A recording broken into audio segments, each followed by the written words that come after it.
Hello viewers, আসসালামু আলাইকুম। আজকে আপনাদের সম্মুখে নতুন একটি ভিডিও নিয়ে হাজির হয়েছি। আপনারা দেখতে পাচ্ছেন আমার নার্সারি পুকুরে পাট্টা দিয়ে এ রেনু তোলা হচ্ছে। এগুলো হচ্ছে আমার ট্যাংরা মাছের পোনা।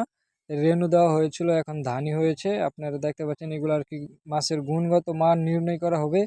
আমরা পাট্টা দিয়ে কিছু সংখ্যক মাছ তুলে একটা প্লেটে নিয়ে আমরা এখন এটা পরীক্ষা করব মাছের গুণগত মান, পেটে খাবার কি পরিমাণ আছে এবং পুকুরে প্লান্টন আছে কিনা সেটা পরীক্ষা করার জন্য আমরা এভাবেই মাছগুলো তুলে থাকি। অল্প সংখ্যক দেখতে পাচ্ছেন একটা প্লেটে মাছগুলো নিয়ে আমরা ডক্টর দিয়ে পরীক্ষা করা হচ্ছে যে মাছগুলো আমার ঠিকঠাক আছে কিনা, মাছের পেটে খাবার আছে কিনা, কি পরিমাণ খাবার প্রয়োজন এবং পেটে কি পরিমাণ খাবার আছে। দেখতে পাচ্ছেন এগুলো হচ্ছে একটা ট্যাংরা মাছের পোনা। এটা আমার ট্যাংরা মাছের নার্সারি পুকুর। আমরা এভাবেই মাছের গুণগত মান পরীক্ষা করে থাকি। তো যে সকল ভাইরা অরিজিনাল দেশি ট্যাংরা মাছের পোনা পুকুরে চাষ করতে চান তারা আমাদের স্ক্রিনে দেওয়া নম্বরে যোগাযোগ করুন। আমরা সারা বাংলাদেশে হোম ডেলিভারি দিয়ে থাকি।